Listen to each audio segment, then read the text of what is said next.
Hello, everybody. Welcome.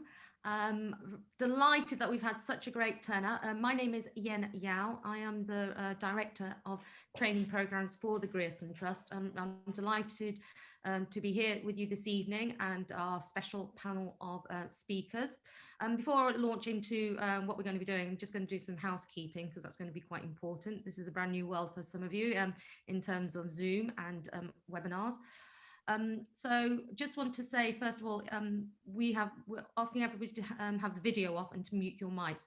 Basically, it's because we have so many people on the call, and with so many people, with both of those things on, the signal can be quite unstable. So we're only having the speakers on the screen for you to look at.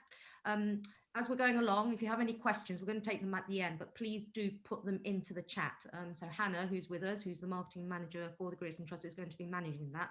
But as we're going along, we'll be addressing those at the end. And for those few of you who also had posted questions in advance to us, we'll be addressing those as well. To make it interactive and not just us talking, but also to get some feedback from you guys as well. And we're going to be using an app called menti.com. So if you've got your mobile phones, if you've got smartphones, and also, or you could use it in any browser on your tablets or desktops, laptops, etc. If you go to menti.com, when you go to that page, it asks you for a code, and we will repeat the code later on as well. But basically, if you type that in, it will take you to the page where questions will then pop up, and the questions themselves are very just yes, no, and there's only one where we ask you for some text, and that just gives us an on-the-spot instant feedback from the group, because that's going to be helping us, but also hopefully to demonstrate for you guys, you know, and reflect, you know, is this a thing for me? What have I learned, etc. So that's going to be something very quick that we're going to do towards the end. For those who want to listen again to the session or capture any of the notes, we will be sharing this on various social media and also posting the whole recording on YouTube. And for those people who you know who may want to have attended but couldn't for whatever reason, please do encourage them to go to our YouTube channel, and they'll be able to watch the recording there. And then finally, for those of you who need it, we have making available closed captions. So please do check those out as the instructions here on the slide says. So if you go into at the bottom of your screen, if you go to the more tabs, when we come out of this presentation, you'll see the caption option, and show subtitle is the tab that you need to select. So thank you very much. So as I said, my name is Yen Yao. I'm the Director of the Training Programs for the Grierson Trust. And for those of you who haven't heard of the Grierson Trust, basically we are the leading organisation and charity for documentaries here in the UK. So we celebrate and recognise the genre through an award ceremony that we hold every year in London, which celebrates, you know, the great work that we have coming out of the UK and also internationally, because we have an international category as well. And then since 2012, we've actually been doing a program of work which I manage, which is about outreach, where we're supporting young people aged 18 to 25 who want to get into the industry, but face multiple barriers because the industry has been opaque. It hasn't been great in terms of you know, getting diversity, getting people who don't have those connections into the industry. We started a program in 2012. And then delighted to say last year we started conversations with Netflix to look at the skills gap that we have in the industry, which leads us to this evening, where we're going to be looking at production management together with another scheme that we're running for editing. Both of those areas are sections which, you know, we need in terms of creating the great work that that the UK is world famous for. It's a pipeline, there's a team effort, and one without the other does not work. So the industry is certainly, you know, I'm sure when we start talking about this, delighted that so many people have been interested to come along to the session today. So there's that. And then I want to just say that we'll be, you know, if there's any jargon, please do put in the chat if you didn't understand anything. There'll be opportunities for you to come back to us with any questions that we haven't asked. So we'll be providing that as an email address at the end. And just to say that, you know, why it's important for such training programs to take place is that can seem like a closed shop. The industry can seem like a closed shop, and what we do is talk about diversity in its fullest sense and make sure that, you know, there's an equality of access to that information, and encourage lots of different types of people who might not know about the industry but might want to work in the industry, encourage them to apply, because we are a creative industry, and it's about diversity of thought that comes from that diversity that creates the great programs that we make here in the UK, and as I said, world leading in. So hopefully after today, many of you, if not all, it would be fantastic, will consider the industry. Perhaps this might not be the right format role that we're talking for you, but there's certainly lots of information out there as well that you can go and look at and come and ask questions of us as well afterwards. So without further ado, I'd like to introduce you to our host, the chair, Donna Taberer. Donna's recently joined the board of the Grierson Trust as a trustee, and I'll leave it to her to take over. Thank you very much. Thanks very much, Yen. Yeah, I'll just do a quick intro about myself, and then I'll intro our panel, and then we'll come to our very first poll. So do go on your phone to menti.com, because we want to make this session as targeted for you as possible. So the more information we get from you, the more we can make this session work for you. I want to say this is a brilliant session. It's three of the most exciting things in television: the Grierson Trust, Netflix, and production management. So you've made a wise choice to spend your Wednesday evening with us, because we're going to talk about some really, really exciting stuff. My name's Donna Taberer. I'm head of talent BBC Content, and BBC Content, that's the broadcasting side, so the channels, BBC Sport and BBC Children's. So I look after hiring and firing, mostly senior hires, but I've worked 35 years in television, in production, in documentaries and factual, but also in commissioning. And I've spent the last 10 years trying to help people with their careers, looking after development and training programs and D&I, diversity and inclusion. So that is me, roughly. Amy, can we come to you and you just tell us what your job is now? Amy is a brilliant production manager based in Bristol. Tell us what you're doing now, but also tell us how you got your foot in the door to television. Yeah, thank you, Donna. Hi, everyone. My name is Amy Panesar. I am currently a freelance TV production manager working within the factual entertainment sector. Have had experience of children's TV and reality TV as a coordinator, but went into factual entertainment and have recently just finished the Great British Bake Off for 2020. So really challenging competition shows, and that's kind of been my experience over the last kind of couple of years. I first got into the industry, my first job, very fortunately, was at CBeebies. So I was a production runner. I was a runner for a couple of years. I knew that I wanted to be in the TV industry. I knew that that was something that I definitely wanted to do.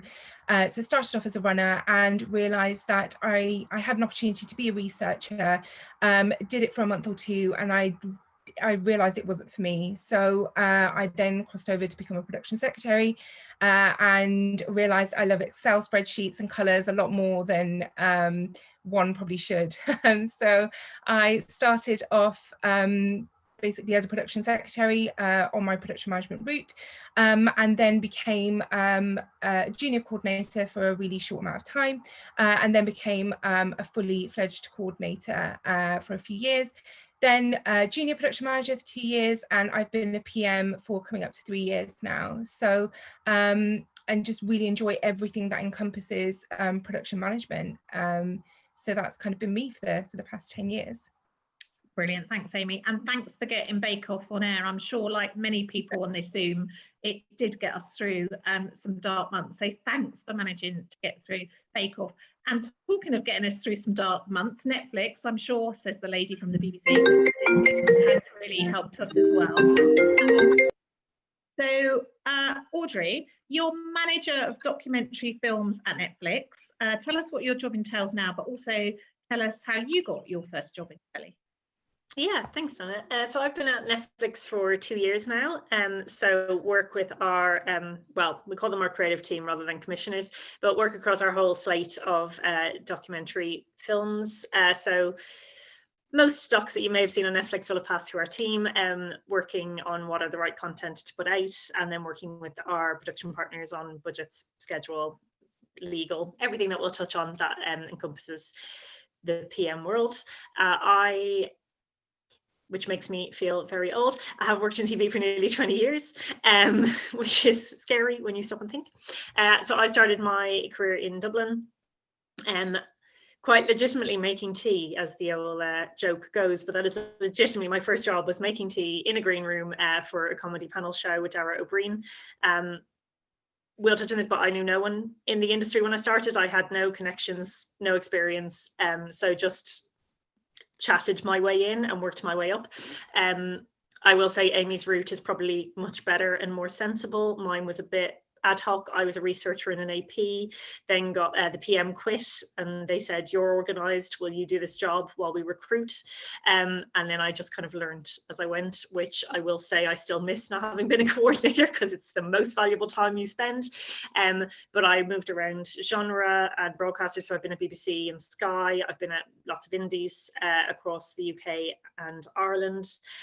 Luckily got to do lots of genres, so I've done things like Strictly and Children in Need, but found my absolute love when I came into documentaries, doing things like Louis Theroux and Life and Death Row. And to me, it is just the best genre you can work in, and I am very biased and I will hold my hands up to that now, but I think it's amazing, and I think production management is just such a valuable and amazing and creative role to be able to undertake in that area. Brilliant, thanks Audrey. We can tell by the way you talk about it how much you love it. Coming to Sarah Lee now, who's the creative director and founder of the Talent Manager. Those of you on the Zoom, I'm sure if you're already in telly, you'll know about the Talent Manager. It's pretty indispensable. But for those of you who might be outside of telly, Sarah will tell you a little bit about her career history and what Talent Manager is. Hi everybody. So I similarly worked in television for, I worked in television for 15 years in production, and then I worked in I've worked now in television recruitment for another 15 years. So I've got 30 years of experience in the industry, but the latter 15 years has been helping people get work in telly. I didn't come up the production management route, I came up the producer route. So I was a series producer when I stopped making telly. And I think I'm here to really talk to you about how you can, for those of you that aren't already in the industry, how you can find work in the industry, and that there's lots of brilliant places to find jobs. And I can talk a little bit more about that, but the predominant one is the TV water cooler, which will give you a kind of overview of the free job sites. It's really important that you don't pay to find work. And I'm also here to tell you how in demand you will be if you come into production coordination and production management, and how as an industry we are desperate for really good people. So that's me. Brilliant, thanks Sarah. So just to clarify, we're going to talk about production management, and television is sort of split in two. There's the editorial or the creatives, and you start off researcher, assistant producer, producer. And then there's the production management side, and you might come in as a production secretary or a PMA, production management assistant, or a production coordinator, that's a PC, or a junior production coordinator, and you work your way up to production manager, production exec. So just if you're hearing PC, etc., those are what that means. But we're talking about the production management side. They are all the people that keep production on track, make sure they don't overspend, make sure they get on location on time, and they look after all those slightly out of control creatives. They make sure the show gets on air. So we're just going to take this, our first poll now on menti.com. Don't forget the code 20954.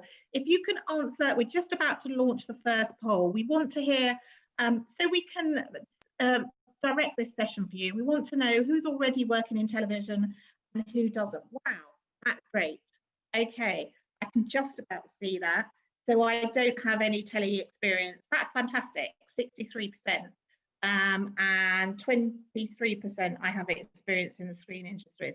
Well, that's brilliant, because as Yen said at the top, the whole point of this program is about trying to diversify telly, and production management is all about transferable skills. Maybe you've worked in a biscuit factory, or you've run a cab office, or you work in an office and you're brilliant at numbers, and just as Amy said, you love spreadsheets and you love numbers. This really is where we can have some transferable skills. So it's great that we've got lots of people who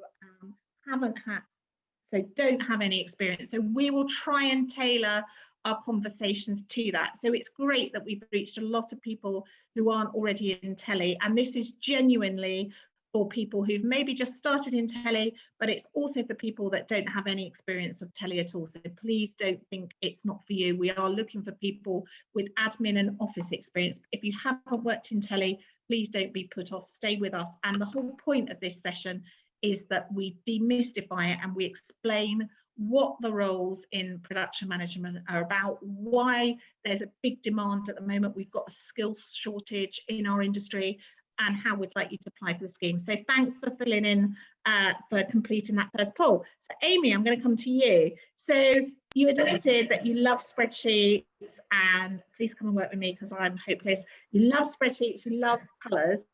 Tell us the best thing about your I think the best thing probably about being a production manager, and I've only really appreciated it since I've been a production manager, is being able to see a production right from the start. So pre-production, especially with factual entertainment, there's a lot of casting involved. So seeing that process right from the start, being part of the filming process. So again, with the factual entertainment shows that I've worked on for the past 3 years, the production team uplift themselves from the offices, currently from home, and would go straight to location and support everyone on location. So you are very much there with all of the crew, all of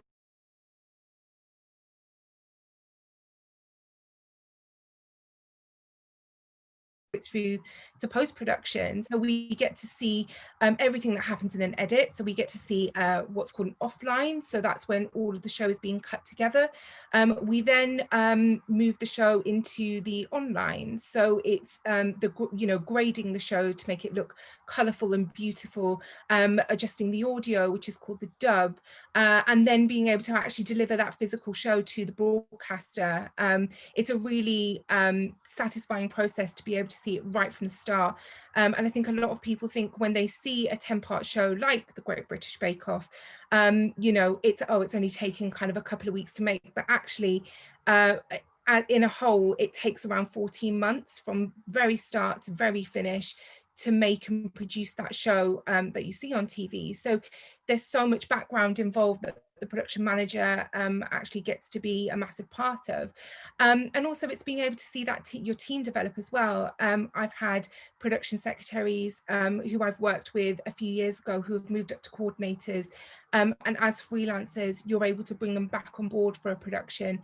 So you get to kind of build a team, you get to nurture them, and you get to pass on skills and knowledge that you've had in however many years of the industry that you've been in. Everyone kind of tailors their own way to being a production manager, and that's when you work in a cost monitor and you're working on formulas and that kind of thing, or right down to how you kind of manage the team as a whole. So it's really interesting to be able to learn that from various different people, and also being able to bring in production secretaries and coordinators and junior production managers who can also teach you something new as well. So that is, I really enjoy that part, that side of things, and also looking at the finance and being able to look at a whole budget of a show and work out where the money gets spent, and being able to kind of look after that alongside the editorial teams, the seniors of the editorial team, like the series producer, the executive producer. Collectively, we're constantly making decisions and editorial decisions, things that you see on screen that have a knock-on effect to the finance or logistics of things and how they get done. So it's just the role as a whole. I mean, there's always going to be things that you might not like about a role, but for me, those kinds of things, being able to build a team and see a production through right from the start right to the finish, it's a really enjoyable. I wouldn't want to be anywhere else. Brilliant, thank you. And that's a really good point to make, isn't it? Because production management, first in and last out, and because there's a shortage, quite often people who work in production management have much more stable employment. As an industry, it's quite tough as a freelancer. People can be in and out of work, but there's a lot more stability in production management, isn't there, Amy? And there's a myth that most of telly is made out of London. A lot of telly is made out of London, but we are getting much better at making telly all across the UK. And you've managed to build a career in Bristol and a really creative, fulfilling career in Bristol.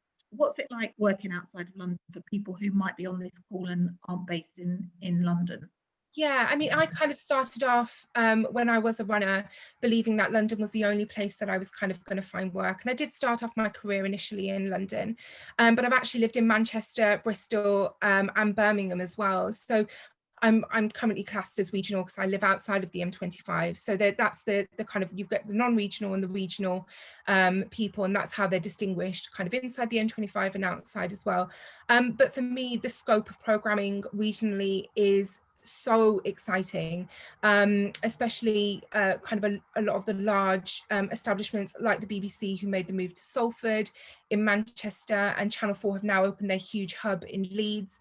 There's so many national history kind of commissions coming out of Bristol as well, and also the company I'm with at the moment to have an office in Bristol and have an office in London as well. So for me, I don't see it, I see that regional kind of opportunity. I kind of wouldn't go back to London again. And yes, I am in a position where I'm experienced now. So there is that choice there, but starting out, you don't need to be based in London, especially now we have moved to remote working. So a lot of production companies and productions have had to adapt to that as well. So it's really important to be able to nurture those people within those regional areas and not necessarily feel that you have to be based in London. Although, you know, the lifestyle there is probably paramount compared to other cities. But certainly if you wanted to settle down regionally and work regionally, that is definitely a possibility within the TV industry. Brilliant, thank you. And often, you know, I think the way I sold it at the beginning, that there's this split. Sometimes people can think working in production management isn't a creative job, but it's hugely creative, isn't it? What are the creative bits for you, and what's your relationship perhaps with the editorial side and your series producer or your producer and your director? What's that relationship, and what's the creative buzz you get out of working in production management? Yeah, I mean, there is such a creative element to being a production manager, especially when you're working with really refined and constrained budgets, and you know, you've got the editorial team wanting their ambition is incredibly high, but the budget is incredibly small. So it's all about working alongside your editorial team, especially the relationship between your series producer and your executive. It's such an important relationship to have, because that's where you know, they have the creative head, and ultimately a lot of that creativity will come down to the finance that's available. So it's about ensuring that you have that really strong relationship, that you can sit down and you can speak with a series producer or an exec and say, I appreciate we want to do this and we want to get this for the audience. However, the budget is this. So perhaps can we maybe look at doing, you know, instead of having live animals, can we look at maybe having toy animals? And we look to making a bit of a, you know, make the link or whatever you are filming at that time a little bit comedic, because we're using something a little bit different and, you know, showing the audience a bit of a funny side to what we're trying to achieve. So it's all about thinking on your feet, and also creatively solving problems that can come up, especially if you're on location as well, and kind of, you know, those issues that come up on day-to-day for filming. You are very much the person that the creative team, the editorial team will come to and say, how do we solve this problem? So it's very much those relationships that you do have are solidified in those creative decisions that you make together. And as a team as a whole, I think that there's this stigma within TV that production management and editorial are two completely separate teams, and often they rival with one another, but that's not the case at all. You know, it does definitely depend on individuals within the team, but ultimately it's important for the benefit of the show to work harmoniously so you can achieve the best for the show. Brilliant. And Amy, just finally from you, and I know you're comfortable talking about this, is talking about coming into television from a BAME background, and often families aren't particularly encouraging or supportive about people coming into telly, because it can be an unstable profession. So how have you found that working in this industry and our diversity and your family sport, and how's your career gone to sort of help encourage your family? Yeah, I mean, I come from an Indian background, so it was kind of it's kind of very traditional within the culture to achieve a career that is kind of that looks more stable on the outside, either a medical career or something in banking. But I always knew I wanted to be in the creative sector, and I always knew that I wanted to be in TV.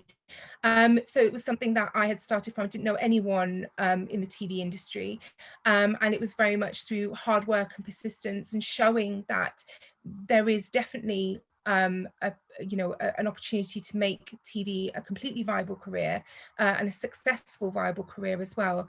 And for me, that was really important to keep working at TV, to network really creatively and consistently work hard so people could see that it was something that you absolutely wanted.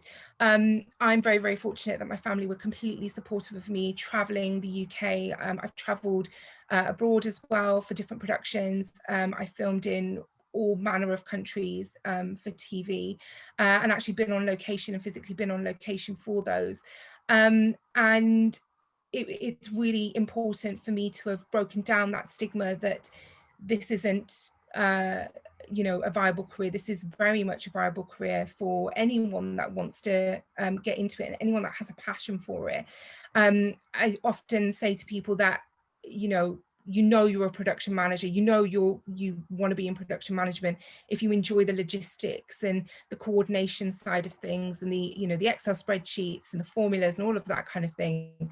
And as you mentioned before, it's definitely, because there is a shortage, making it a viable career in terms of constantly being employed is definitely something that is completely achievable, no matter what background you're from. I think the passion is what you need for TV, and to also be a freelancer as well. Staff roles within the industry are very few and far between. So being a freelancer and moving from project to project is one of the most exciting parts of being in TV, because of all the different genres you could be across, all the different production companies and all the people that you can meet. So it is 100% a viable career and a really, really exciting one. Brilliant, thank you, Amy. You sell it so well. I can't believe anybody would be on this Zoom and not think it's for them. Audrey, I'm going to come to you now. Can you first of all tell us why you got involved with Grierson's and why you've set up this new training and opportunity with the Grierson's, why you thought it was so important?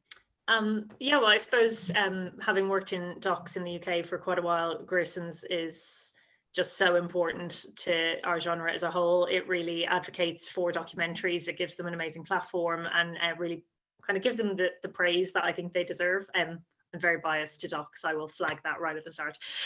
So brilliantly, Jane and Yen came to us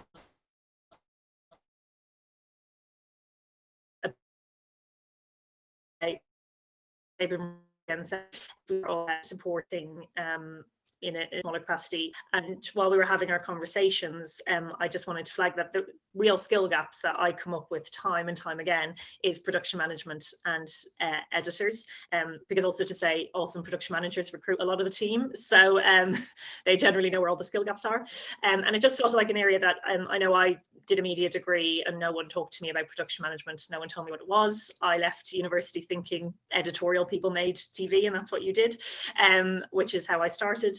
And once I was exposed to production management, I just thought it's such a rich and valuable job. And as Amy said to me, actually so incredibly creative, because when you get this idea from that you get handed, you want people to go blue sky, you want them to make it as amazing as they can, and then your creativity is structuring that into something. So it's trying to give that a schedule and a cost and a staffing structure and really shape it. So to me, production management is such an impact on what you see on screen, and that's why I really love it. And I just really value the opportunity of this training to expose more people to what production management is, all the roles within it, and really try and find those new people who are truly passionate about documentaries and wanting to make television, which is ultimately what production management do as well.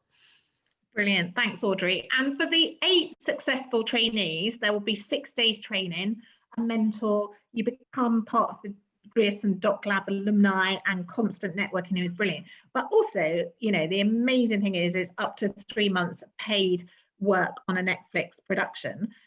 So shall we just pause now and have a look at some of that amazing Netflix production? Shall we show the show reel? Let's pause and look at some of that amazing Netflix content.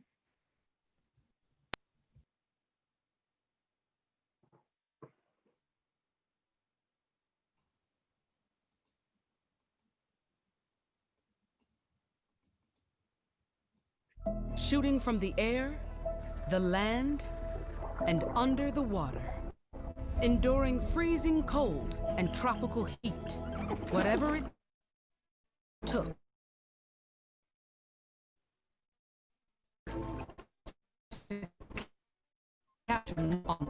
Relationships with people and connect with them and work together with them. You have to know their story. I fear our democracy was nothing but a short-lived dream. Data is the most valuable asset on Earth. Alex lost his memory by accident, and I lost my memory voluntarily. You are not intelligent, wise, experienced enough to understand who I am.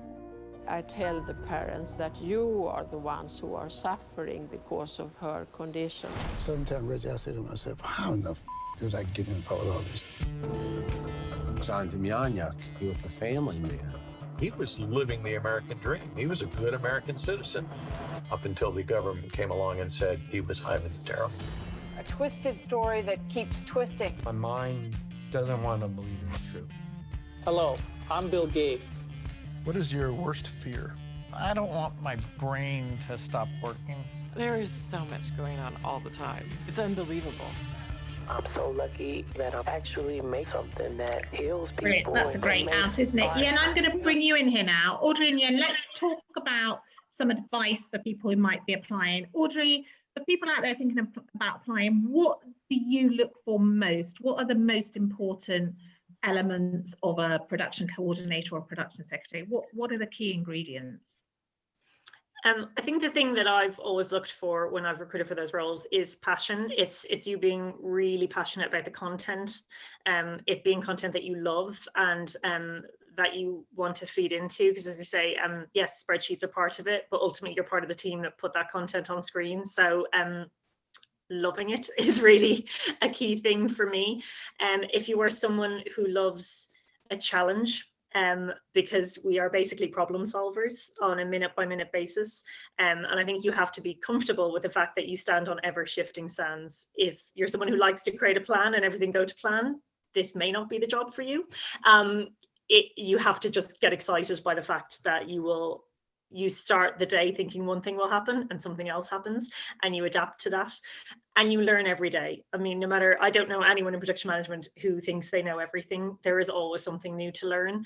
And particularly the great thing about docs is it's a new area every time you take something on. So whether you film with the Ministry of Defence, you're in a prison, you're in a school, natural history content, you know, you get to move around so much within the docs genre that you learn every time you do it. And for me, if that's something that appeals to you, it's the right area for you.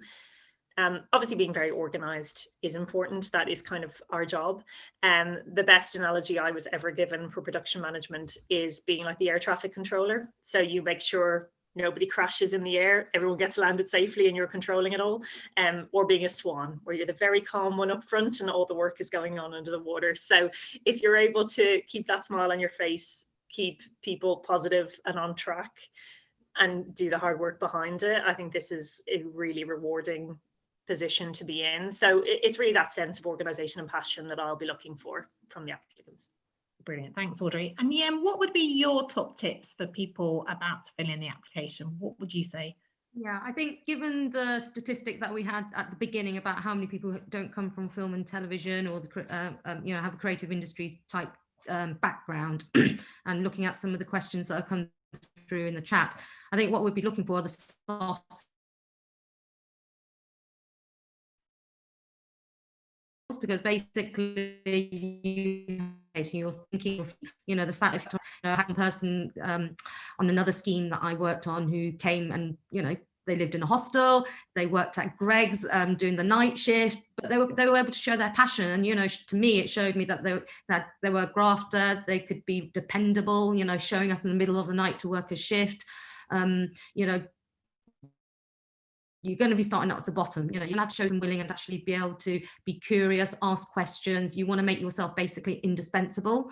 And, you know, what you need to get across in your application is about that lateral thinking, saying that, you know, yes, I don't have a film or media degree. I've never worked in a creative industries, but basically I'm good at organizing people, have a transferable skills that I've learned through event management and, you know, dealing with multiple tasks, juggling lots of balls, thinking of my feet. There's lots of examples. So for any of you who are thinking of applying, make sure that when you're describing a skill, it's not a list. I want for you to give me an example, and, you know, that will come across basically says, yes, this person could fit the bill for us, basically. Brilliant. And I would also add to that, it's as Amy said, it's people who like a list. So it's coming in the day with a list, but also realizing that that list might go out the window. So it's about having a plan A, a plan B, a plan Z, all the way through. And it's about creative problem solving. So you're one of those people that quite likes it when stuff goes wrong, because your brain whirs and goes in a different way. So Sarah, I'm going to come to you now and talk about all your brilliant work on the Talent Manager, which is the main place where all TV jobs are advertised and where you can find out what's on offer. So can you tell us a little bit about what you about those new entrant roles in management, like we said, which might be a production secretary or a junior production coordinator? Tell us what you know about how many jobs are going and why there's a skills shortage, and why that's a really good place for people to focus as their way of getting into telly. Sure. So we how the Talent Manager works is companies can post jobs and they can also headhunt through CVs. So one of the first things I'd say is that you need to get yourself a profile and make sure that you're constantly updating your profile. And one of the factors within the profile, within the algorithm of how up to the top of the rankings you're going to come is how regularly you log in and update your information. So if you're serious about looking for work, make sure you pay attention, fill your profile into the full and keep it updated. We pulled out some stats because we, you know, running the Talent Manager, we know that the jobs in production management are very, it's very hard to get the people that we need. And what's interesting about some stats that we pulled off is that there were, I mean, this is obviously a year of the pandemic where we have had far fewer jobs than we would have had in 2019, for example. But there were still healthy numbers of jobs being posted for production secretaries and production coordinators and production managers. But the statistics of people doing searches for those categories is something like sort of 20 times. So if we look at production managers, for example, which I would say are the most in demand, we had 6,683 compared to 263 posted jobs. And for production secretaries and coordinators, that figure was 332 posted, 5,300 searches. So, I mean, actually, as an industry, we are working towards getting companies to post their jobs transparently and not to headhunt CVs. And so on the Talent Manager site, what we do is as soon as somebody puts in a search, they get a pop-up saying, turn your search into a job posting, as a way of encouraging them to kind of make that posting transparent. but unfortunately, there's still sort of informal practices, and I think coming into the industry, you have to recognise that changing the culture of how we've worked for years is it takes time, and we're getting there, but you just have to be aware of the need for you to keep your information updated, and for you to take the kind of take control of kind of finding work, rather than thinking it will be something that people will find you, because at the outset of your career in production management, the onus really is on you to watch lots of programs, write to all the people that you want to work for, and apply for as many jobs as you can. And in short, for every producer director role advertised, there are hundreds and hundreds of people, but in the production management, there are far fewer people chasing those jobs, and that's why we've got an industry shortage, and that's why Grierson's is launching this initiative, because there's genuinely a shortage, and we genuinely want people to transfer from other industries. And Sarah, can you just tell us a bit about diversity in the industry? Because I know you've been in the trenches a long time fighting this, and we're by no means perfect, but we are getting there, and there's definitely a sort of change of feeling around diversity, isn't there? Yeah, absolutely. And I mean, it's interesting seeing the statistics we pulled off today, where production management and production coordination is very much at the moment anyway feud. I think we looked at some of the stats, and oh yeah, fantastic, Hannah's got them on the screen. So I don't know if people can see that, but when we're looking at production secretaries, for example, 64% of the production secretaries on the Talent Manager site opted to give us their information about their gender.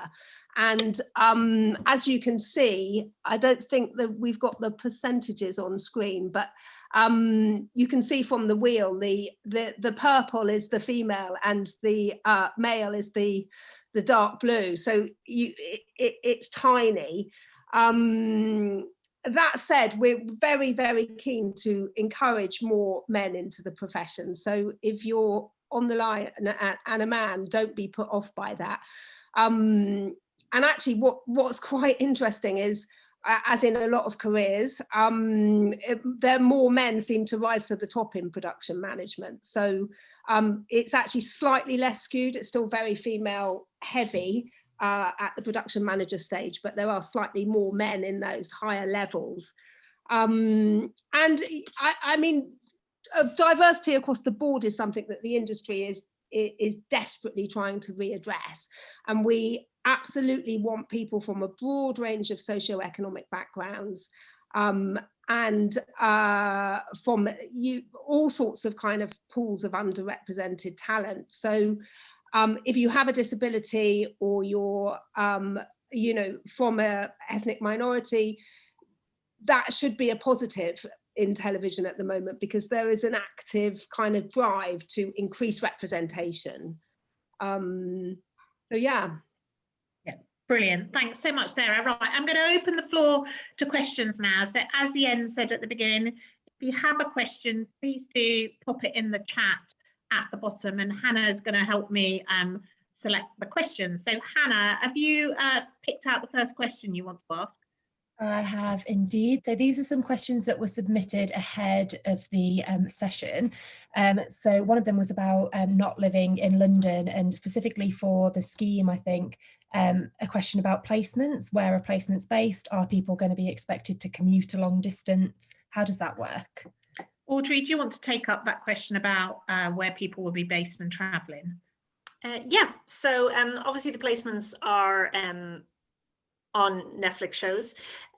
So currently our spread of production companies that we're working with are London and Bristol, and that is currently our base. We are looking at regionalising further, but currently that would be the locations of our placements. Due to COVID, many people are working remotely, so it doesn't mean it couldn't be a conversation, but just say one of the reasons we've really push for this to be a 3-month placement is so that people have that time to connect. As Sarah said, we're aware there is an issue in that a lot of the time it is networking in TV is how you progress. And while we're trying to rectify that issue, we just want to give people the time and the best chance to create those relationships and those connections. So I would say some office time would be really valuable just for you to build those relationships, so that as Amy pointed out at the start, you can be brought on to your next job and your next job. But certainly I think there would be conversations about some remote, but some travel would probably be needed. While we're talking about the contract, there are some other questions about the length of the contract. So it's up to 3 months. Is there a minimum length? And roughly what's the pay grade for these contracts, if you can talk about it at this stage? Yeah, so we will be paying at a production secretary level. So we will pay what the kind of entry level role would be. It's not a trainee salary. As such, we're going to pay for the tasks you would be undertaking. We're saying up to 3 months because it will be based on obviously the passion area of the individual. What we really want to do is put them on the right project. So that's why it's just going to be a conversation about timing for the individual, timing for that production, because obviously document can run for a very long time. It's when the pre-production stage is the film more deeply into post. So they're more kind of ad hoc individual conversations, which is why we haven't tied down to any specific, but we're really keen to give people as long as possible so you get the best possible experience and you build all those relationships with a wider team, including the kind of editorial and SP, who can then bring you on to future Brilliant, jobs. thanks. And Yen, I'm going to come to you to ask about people outside the UK, whether they can apply. Yes, as long as you have the right to remain here in the UK, settled status, so you have that, you can work in the UK, you can apply basically. So Brilliant. Yes. That's a quick answer. Brilliant. Hannah, what's the next question? So the next question is about sort of transferable skills, and this is about sort of working in TV still, but on you know, drama productions, or maybe working on the producer or researcher side of documentaries. Is it easy to transfer over, and what are those transferable skills? Do you want to pick that one up, Audrey? Yeah, so I think, and hopefully you got a sense from Amy and I, we've done other genres, so moving between genres is perfectly possible. Obviously, we're looking for people who do have a passion for documentaries to undertake this particular scheme, because that is very much what our focus will be. So a lot of the elements will be very doc specific, but you can absolutely move between genres. If you're already working in a different genre and have some TV experience, you will have vast transferable skills, and that will be really important to us. Also, one of the reasons we've wanted people with transferable skills to take this up is we appreciate when people do scripted, you often have to be on location. You have to be on location for long days, and that doesn't always work for everyone's lifestyle. Whereas in documentaries, you can be more remote. Travel is possible on some titles, but not required. So it's a much more flexible genre for people, which is why we're really hoping other people will see the value of it and want to move across if life circumstances mean you can no longer stay maybe in the scripted genre that you've taken. I've moved from an editorial role, as Amy said, she did researcher, and so absolutely you can do that, because a lot of the time those producer skills have some organization as well, so it's very transferable. And if you've been outside TV but you have a passion for it, absolutely a lot of those organizational and people management skills is really what it comes down to a lot of the time. So if you're good at interacting with people, managing teams, then this could absolutely be the right profession for you, and they're the skills we need. Brilliant, thanks, Audrey. Can I just jump in here to say that you have to be careful for this scheme in terms of applying. This is not going to be a shortcut for people who want to go into editorial. As you saw from the stats earlier, there's so many more people who are in editorial or want to work in editorial, i.e. being a director, being a researcher, working in development. This is for people who want to work in production management. Please do not see this as a way of, oh, I'll get into the industry this way and then I'll pivot to production into editorial. We really want to discourage that, because if you do that, you're basically taking a place away from somebody who could be really passionate, and this could be a life-changing opportunity for them. So if you are interested in editorial, you're 18 to 25, please look at our other scheme. So yeah, I just want to reiterate that message clearly. Thanks. Yeah, brilliant. Thanks. Thanks, Jen and Audrey. Hannah, what's the next question? The next question is relating to education. There's a few people who are sort of considering doing a degree, maybe a degree that specialises in production management. So I was wondering if someone could talk about the merits of doing a degree versus, you know, trying to find work straight away. I'll answer that quickly because I do loads and loads of hiring as well. I think it's up to you. I think we don't look for media degrees. That's not something we generally specifically go out and look for media degrees. So if you want to study, if you want to go to university, do consider a degree, but also consider other degrees, you know, English, history, some of those science degrees are really, really helpful as well. But it's no longer a degree-based industry. So if you do not have the money or you do not have the inclination to go to university, please don't go to university for 3 years thinking that will help you get into television, because we like a range of experience, and there are lots more apprenticeships coming in as well at the moment. So do not go to university just because you think that will get you a head start in television. It won't. Go to university if that's your dream and you want to go to university. And media studies isn't an automatic in either. Do follow your heart, I would say, at the moment. But I don't know, Amy, what would you say in terms of the people you see coming into television, whether it's useful to have a degree or people can come straight in? Yeah, I completely agree with you. I myself did a degree, and it wasn't beneficial for me to get into the TV industry at all. And some of the things that you actually learn within the TV industry, they don't teach you at university. So like you've mentioned, if you have a passion to study and definitely want to go to university, do that, because that's great. But if you want to get into the TV industry, I look at a lot of runner CVs. We bring on a lot of location runners onto various different shows with the company I'm working at the moment. And I do not look for degrees on CVs. What I look for is whether you can drive, whether you are first aid trained, because those things being on location have way more weight to them, and would be way more helpful in a location environment. And also just, we bring on a wealth of runners that have experience within other shows. Some have no experience whatsoever, and we try and mix the teams up to allow those people to learn from others.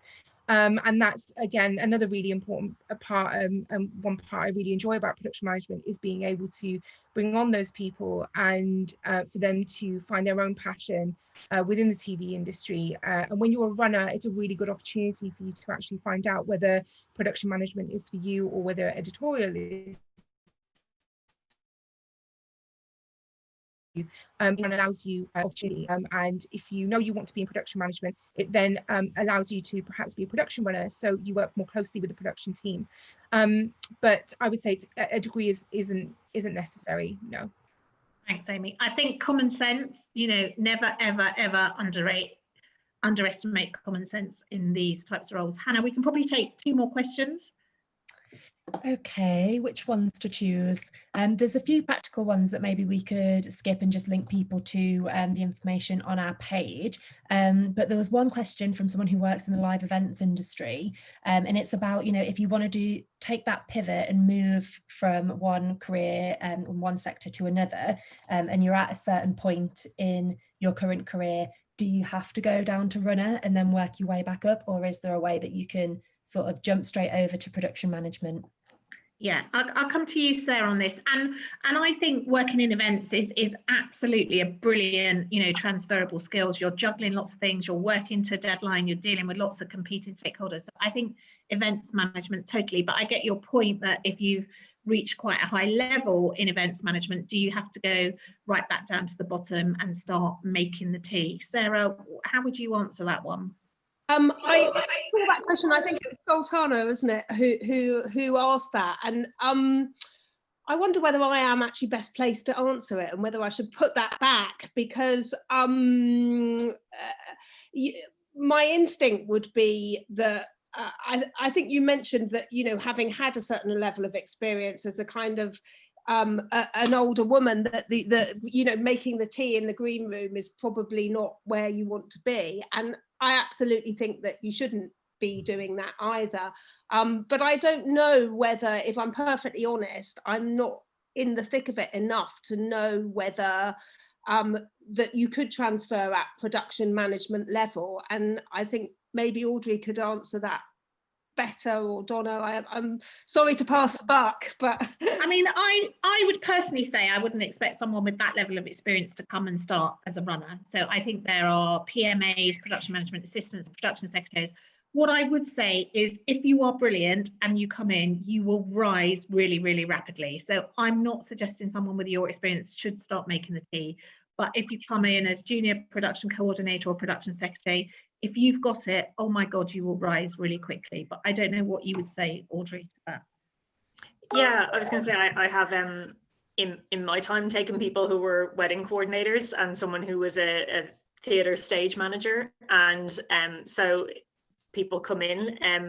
To your point, the theatre stage manager, exceptionally experienced, did one project as a production management assistant and then rose very quickly, and is fantastic at her job, and it was amazing to see that rise. I think it's just, I would say, one production at that, not that top level, because I mean, I don't think we can underestimate the responsibility a production manager takes on. You are responsible for health and safety, you are responsible for compliance and archive clearance and legal and all of those really important, vital things that get that production safely on screen and mean you don't get sued after it. A lot of that will fall to the production manager. So I don't expect someone to step in with all of those skills ready to go. But as we say, you can rise very quickly. It's just getting some exposure to all of those particular levels that you just might not have been exposed to before, but you can move quickly. Brilliant, thanks very much. And I promise to take one more question. There's lots of questions on here, Hannah, about is there an upper age limit? And there isn't an upper age limit on this particular programme. We're looking for diversity in the round, really different voices. That's regional, that's male, that's disabled, that's BAME, LGBTQI. So this is really about diversity in the round, and there is no upper age limit for this programme. So I'm just going to ask you to do the final poll on menti.com code 20954. If you could fill in that final poll for us, that would really help. And in the meantime, I'm going to thank our panelists, Audrey, Amy, Sarah. Also going to thank Yen and Hannah, who's been working behind the scenes. That's the first poll, I think. So we need, I don't know if everyone's rapidly filling in the last poll. I've just had, there's a technical issue. Just wait, I'm just going to try again. Usual thing. I did just want to also thank everyone who signed up for this webinar today, because as I hope has come across, this is an area we're all really passionate about, and there is a real skills shortage. So it's really wonderful to see so many people take an interest in this, and we hope you'll all apply. Right, brilliant. So we're just going through that. So yeah, just to reiterate what Audrey said, this is a really open process. If you felt before television isn't for you, please do think again. Television is really open. This is really, really a scheme where people can have transferable skills. It's really open. There is a skills shortage, and it's a fantastic opportunity to have some training with the best in the business and to have your paid attachment and your contract at Netflix. So it's a brilliant opportunity. Please do apply. I hope this session has been helpful for you all, and we hope to see your applications, and take care and stay safe. Thank you all.